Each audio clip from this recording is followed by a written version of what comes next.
Hello, good evening everybody. This side Khushi from Lexis and Company. In this video today we will discuss about right of unmarried women under the abortion laws. यानी कि today we will know that abortion law जो India में है, basically you know कि काफ़ी countries ऐसी हैं जिन्होंने abortion laws को अलाउ कर दिया है, बट इंडिया में इस चीज़ के लिए क्या यू कैन से कि कितने इसमें वो दे रखे हैं लॉज है, क्या नहीं, everything we will go on that. So basically in the recent time क्या हुआ है कि सुप्रीम कोर्ट ने कहा है, सुप्रीम कोर्ट इसमें इंसिस्ट करता है कि इसमें फॉरवर्ड लुकिंग देखा गया है कि approach that any discrimination between married and the unmarried women for the abortion of 20 weeks violates a personal autonomy, which is article 21 also, which violates a right to life of the women also, because अगर constitution इस चीज़ में भेदभाव नहीं कर रहा है then why the people are doing that. So the Supreme Court bench said it will interpret the medical, यानी court जो है वो इंटरप्रेट करेगा जो मेडिकल टर्मिनेशन ऑफ प्रेगनेंसी जो MTP एक्ट है हमारा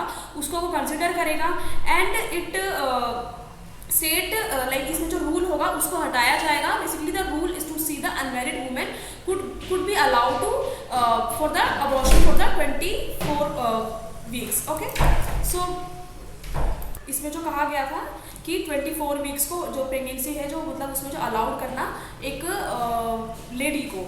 सो बेसिकली इसमें क्या कहा गया था कि बेसिकली कोर्ट में इसने कहा था, कोर्ट ने इस चीज़ के बारे में कहा था कि वो इस पीरियड को अलाउड करेगा कि 24 वीक्स का जो प्रेगनेंसी ऑफ अबॉर्शन जो अलाउड है, अगर डॉक्टर इस चीज़ को रेकमेंड कर रहे हैं तो यानी कि एक जो मेडिकल जो आपकी है you can say the medical policies जो है वो अलाउड क्यों नहीं कर रही है for the unmarried women. So court ने क्या क्वेश्चन किया था कि where there are accepting provided under the law and then why the जो unmarried women होती है they can't be included in the termination 24 weeks pregnancy if medical advice जो होते हैं जो परमिट सो अगर वो परमिट कर रहे हैं तो वो क्यों नहीं कर रहे हैं. तो इसमें आगे जो उनके काउंसिल थे उन्होंने क्या जवाब दिया था. Bench said it can strike down the you can say जो कि रिस्ट्रिक्टिव जो इसका क्लॉज है उसको स्ट्राइक डाउन करेंगे. जिसमें दिया गया है कि फॉर बीइंग मैनिफेस्टिंग आर्बिट्रेरी जो इसका आर्बिट्रेरी हो रहा है जो इसमें क्लॉज